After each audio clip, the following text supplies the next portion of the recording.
سب سے پہلے میں ان کی بات پر مختصر پکڑ کرتے ہوئے ان کے 3 جھوٹ پیش کر رہا ہوں، اور افسوس کا مقام ہے کہ ایک مفتی، ایک عالم دین کے جھوٹ آپ کے سامنے مجھے میڈیا پہ آ کر پیش کرنے پڑ رہے ہیں۔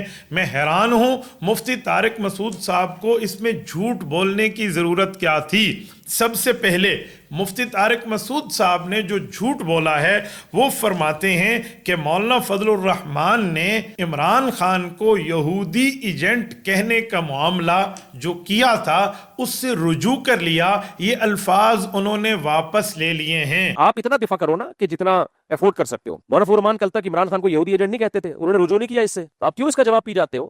مولانا مفتی طارق مسعود صاحب، میرا آپ کو چیلنج ہے، آپ ہمت فرمائیں، جرت فرمائیں، طاقت دکھائیں، پاور دکھائیں، سکت دکھائیں، اور مولانا فضل الرحمان کا اس موقف سے رجوع دکھائیں کہ مولانا فضل الرحمان نے اس الزام کو واپس لے لیا ہو۔ حضرت مولانا فضل الرحمان سیاست دان ہیں، انہوں نے میدان سیاست میں ان کے اوپر یہ الزام اس بنیاد پہ عائد کیا تھا۔ حضرت مولانا فضل الرحمان کے سامنے مکمل ترتیب موجود تھی۔ حضرت مولانا فضل الرحمان آج تک اس موقف پہ قائم ہیں، آپ دکھا دیں جس میں وہ کہہ رہے ہوں کہ میں اس سے رجوع کر رہا ہوں۔